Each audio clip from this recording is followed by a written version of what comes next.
Ready. 6 முதல் 60% வரை ஆடி தள்ளுபடியுடன் சூப்பர் சரவணா ஸ்டோர்ஸ், சென்னை, மதுரை, கோவை.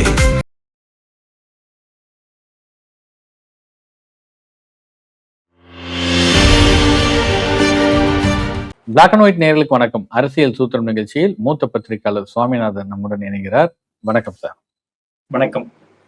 கொளத்தூர், காஞ்சிபுரம் தொகுதியில 2 தொகுதிகளிலையும் தேர்தல் வாக்குப்பதிவு இயந்திரத்தில் குறிப்பிட்ட எண்ணிக்கையில் வெரிஃபை பண்றது அப்படின்னு நீதிமன்றத்துல அனுமதி வாங்கி திமுக போய் அந்த வாக்குப்பதிவு இயந்திரங்களை பார்த்தோம். அதுல எங்களுக்கு சில பார்க்கும்போதே தேர்தல் முறைகேடு நடந்திருப்பதற்கான ஒரு அறிகுறிகள் தென்படுகிறது அப்படின்ற மாதிரி திமுகவுடைய வழக்கறிஞர் இளங்கோவன் பேட்டி தருகிறார். இதை நாங்க தலைவரிடம் பேசி மெல்ல தேர்தல் ஆணையத்திடமோ அல்லது நீதிமன்றத்திலே வழக்கு தொடருவோம் அப்படின்னு சொல்றாரு. ஒரு முறைகேடு நடந்ததற்கான ஒரு அம்சங்கள் அப்படின்றதுல ஒரு தீர்க்கமாக திமுக அந்த முடிவுக்கு வருதா? இந்த முறைகேட்டுல தீர்க்கமான முடிவு என்பதை தாண்டி அந்த கட்சியினுடைய தலைவருடைய தோல்வி, அந்த தோல்வியை திமுகவினரால் முதல்ல ஏற்றுக்கொள்ள முடியல. அப்ப அந்த தோல்வி அப்படிங்கிறத தாண்டி அதை முறைகேடுங்கிற இடத்துக்கு நகர்த்த வேண்டிய தேவை இயல்பாவே திமுகவுக்கு இருக்கு. நீங்க ஒருவேளை சரிபார்ப்பு அப்படின்னா பெரிய கருப்பன் போட்டிருக்கணுமே, ஒரு ஓட்டுல தானே அவர் தோல்வி அடைகிறார். நீங்க 7500 8000 ஓட்டுக்கான ஒரு சரிபார்ப்பு கோரக்கூடிய இடத்துல முதல் 3 பட்டியல்கள்ல வரக்கூடிய வேட்பாளர்கள் உரிமை கோரலாம். நீங்க 14 பூத்தை எண்ணுங்கிற உரிமையை கோரல, இவங்க 14 பூத்தை என்றாங்க. திமுகவுக்கு சாதகமான பகுதிகள் அப்படின்னு பார்க்கக்கூடக்கூடிய பகுதிகளை என்றாங்க. பட் இங்க என்ன விஷயம்னா, அப்படி உள்ளபடியே அப்படியான ஒரு வாய்ப்பு இருந்துச்சு, திமுக அப்படிதான் விரும்புதுன்னா 200 வாட்டு வித்தியாசத்துலதான் கன்னியாகுமரியில் தோல்வி அடைந்திருக்கு திமுக வேட்பாளர். ஒரே ஒரு ஒற்றை வாக்குல பெரிய கருப்பன் வாய்ப்பு இழந்திருக்காரு. அவங்க எல்லாம் சரிபார்ப்பு கோரல. ஆனா அதே நேரத்துல ஏதோ தபால் வாக்குல ஒரு டிஸ்பியூட் அப்படின்றது மட்டும் வேற தொகுதி குறியது இங்க வந்தது அப்படின்றதுல பேசுனதுல தபால் வாக்குகள் மறுபடியும் எண்ணப்பட்டது. அந்த டிஸ்பியூட்டான தொகுதியும் என்னன்ற விவரங்கள்லாம் சொல்லிட்டாங்க. அதுதான் நான் சொல்றேன். அவனால இந்த சரிபார்ப்பு என்கிற புள்ளியில திமுக நெருங்குவதற்கு, அதை கோருவதற்கான சூழலை 8000 ஓட்டு சார்.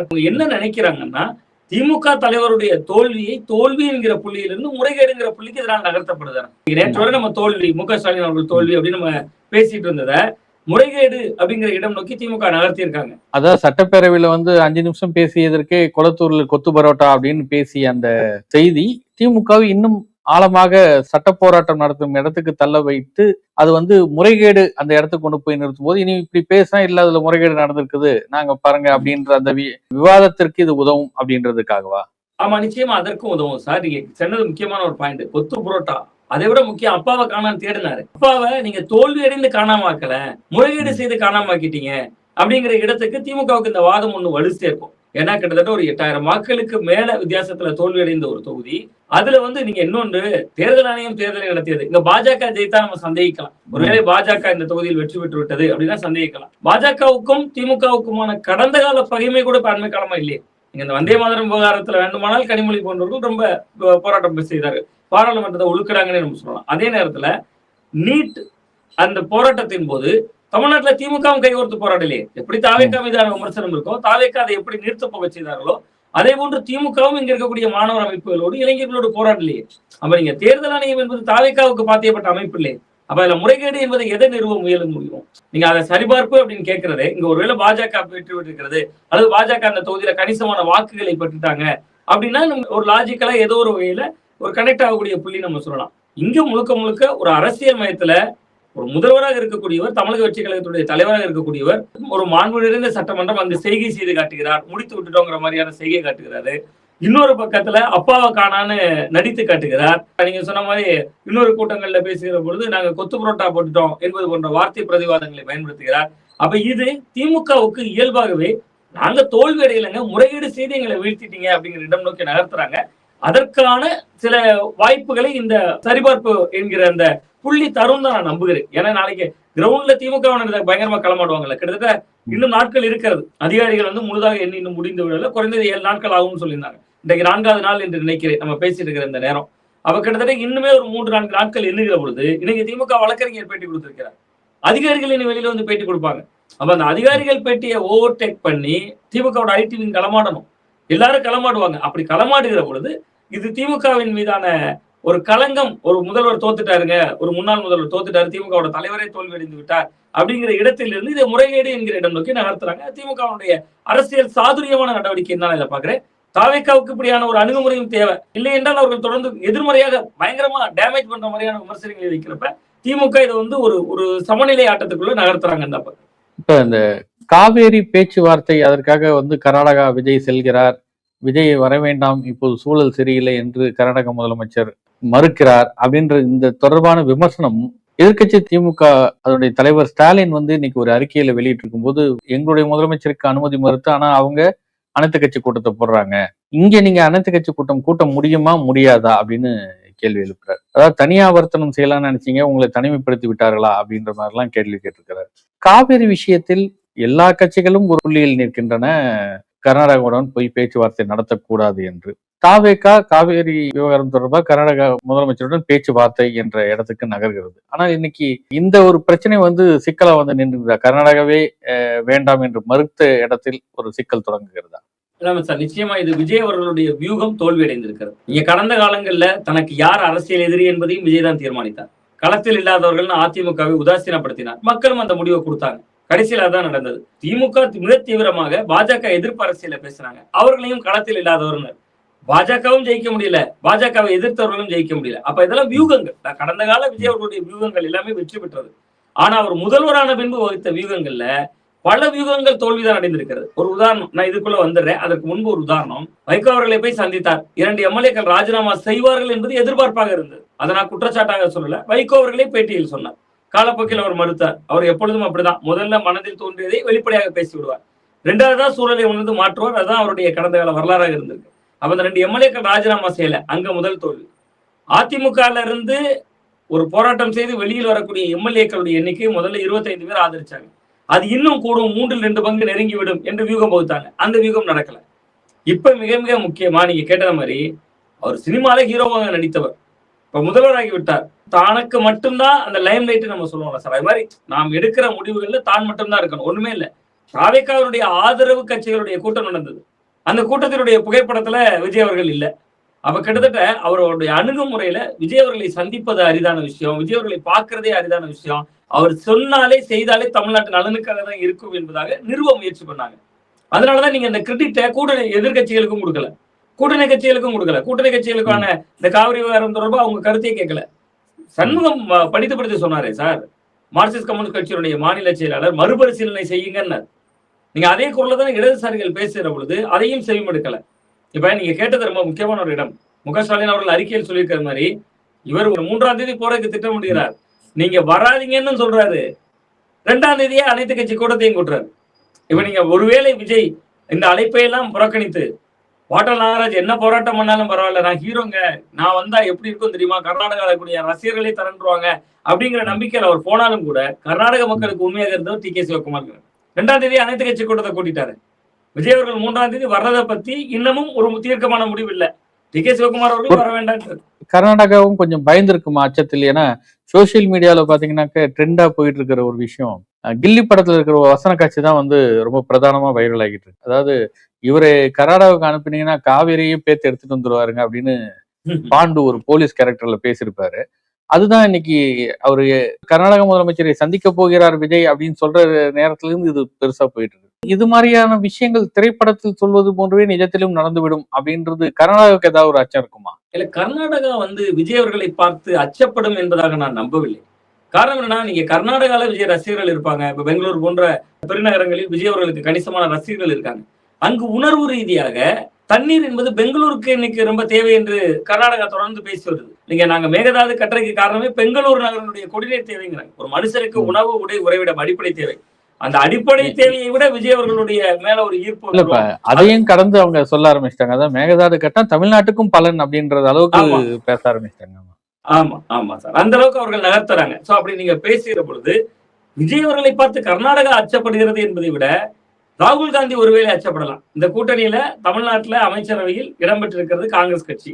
நீங்க ராகுல் காந்தி அவர்கள் இன்றைக்கு இங்க வந்திருக்கிறார், நம்ம தமிழகத்துலதான் இருக்காரு. சோ அப்ப நீங்க அதையெல்லாம் நம்ம பொருத்தி பார்க்க வேண்டியிருக்காது. ராகுல் காந்திக்கு ஒரு அச்சம் இருக்கும், இன்னும் இந்தியா கூட்டணிக்குள்ள விஜய் வரல. நீங்க பல முடிச்சுகள் இருக்குல்ல, பல டாட்ஸ் இருக்கு அதுக்குள்ள. இன்னமும் இந்தியா கூட்டணியின் அங்கமாக தாவேக்கா ஆகவில்லை. பாஜக அரசையும் பகைக்க மாட்டாங்க. தமிழ்நாட்டுல 1967க்கு பின்பு முதன்முறையாக 2 அமைச்சர் பிரதிநிதித்துவம் கொடுத்திருக்காங்க. அப்ப இவருக்கு மனதும் நோவு கூடாது.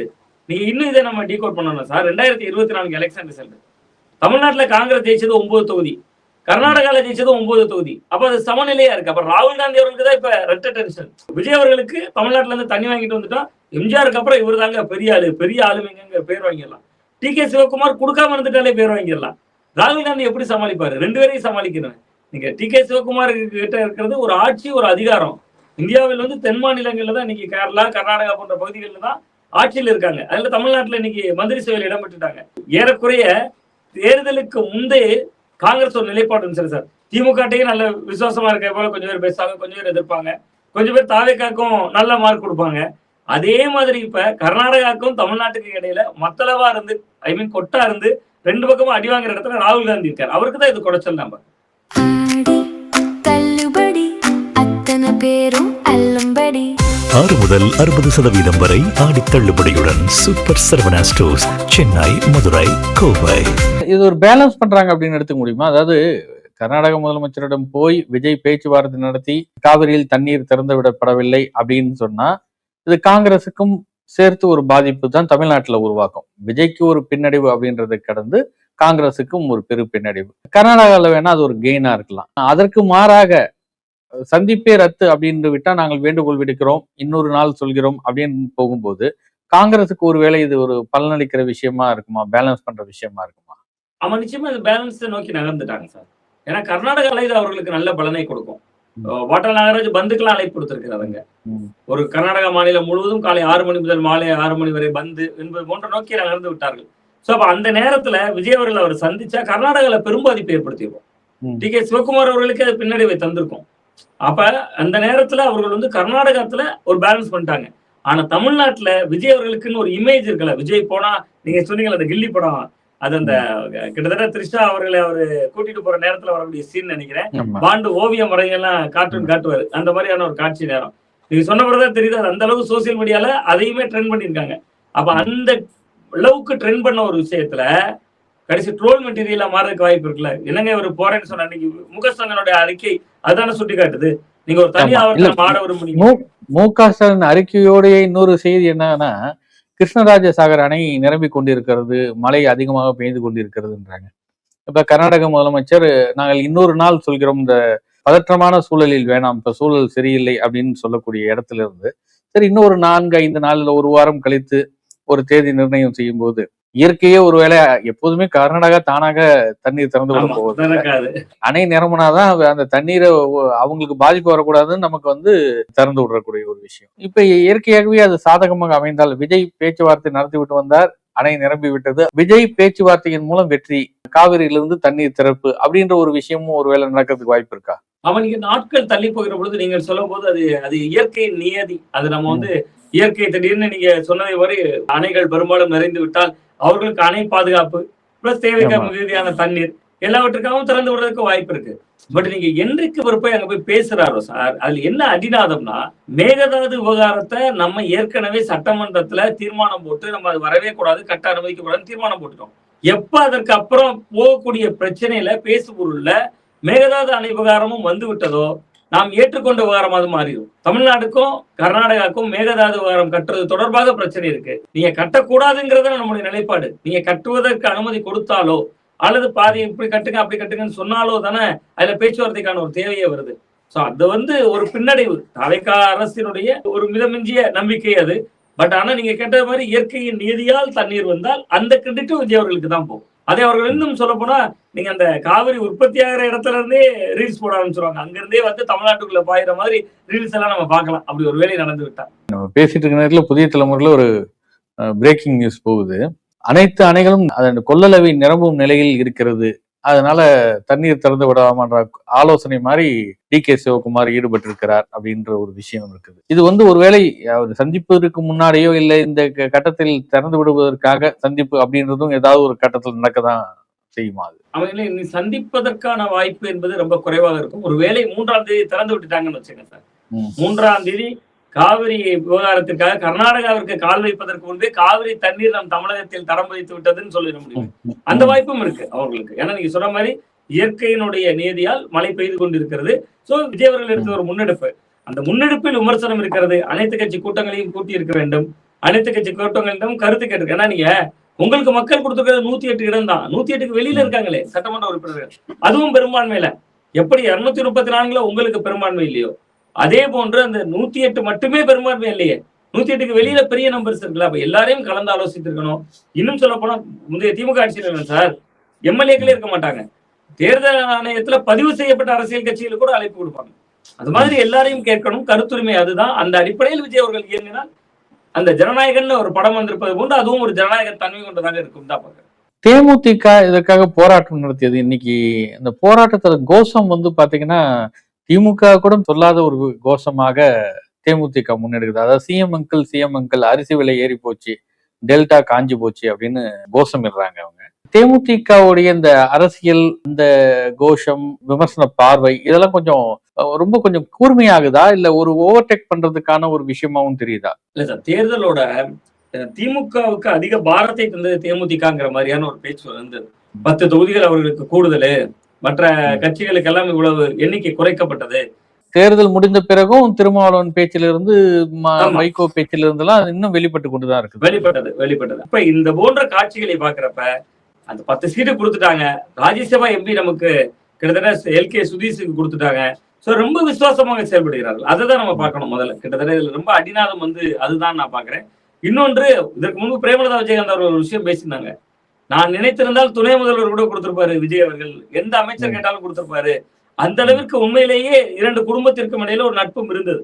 கிட்டத்தட்ட விஜய் அவர்களும் விஜயகாந்த் அவர்களோட நடித்திருந்தால் அதிகமான அளவுல ஒரு யங்ஸ்டராக இருக்கிற பொழுது பூஸ்ட் செஞ்சதுல அந்த படங்களுக்கான பங்களிப்பும் மிக முக்கியமா இருக்கு.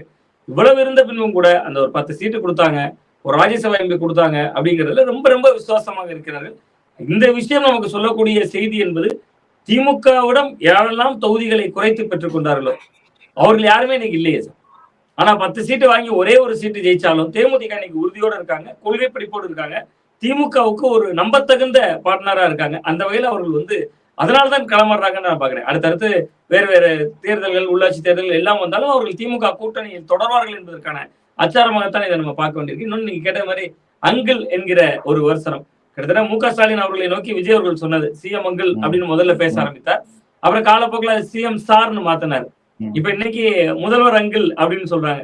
கிட்டத்தட்ட எனக்கு யூகம் சரியாக இருந்தா விஜய் அவர்கள் பிரேமலதா அவர்களையே ஆன்டின் என்று கூப்பிட்டு பழகி இருப்பார், விஜயகாந்த் அவர்களை அங்கிள் என்று கூப்பிட்டு பழகி இருப்பார். அப்படி இருக்கிற பொழுது இவர்கள் இப்பொழுது அங்கிள் என்ற வார்த்தையை பிரயோகப்படுத்துகிறார்கள். குதிரை பருத்தையும் கடுமையாக கண்டித்தார். நீங்க அப்ப அவர் பிரேமலதா விஜயகாந்த் அவர்கள் இதுவரை ஒரு சட்டமன்ற உறுப்பினராக எப்படி செயல்படுவார் என்பது நமக்கு தெரியாது. இதுதான் முதல் முறையாக அவர் சட்டமன்ற உறுப்பினராக இருக்கிறார். உள்ளபடியாக கொஞ்சம் மனசாட்சிப்படியும் செயல்படுகிறார் என்பதைத்தான் இது காட்டுகிறது. விமர்சனங்கள் ஒரு எதிர்கட்சியின் மீது வைக்கிறார், ரொம்ப ஆக்கப்பூர்வமான முன்னெடுப்பை செய்கிறார்.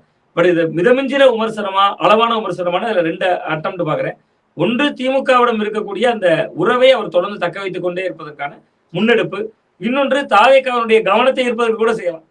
ஏன்னா இத்தனை கட்சிகளை கவனித்துக் கொண்டார், இத்தனை பேர் இழுத்துக் கொண்டார், இவர்களிடம் பேசப்பட்டதா பேசப்படலையா?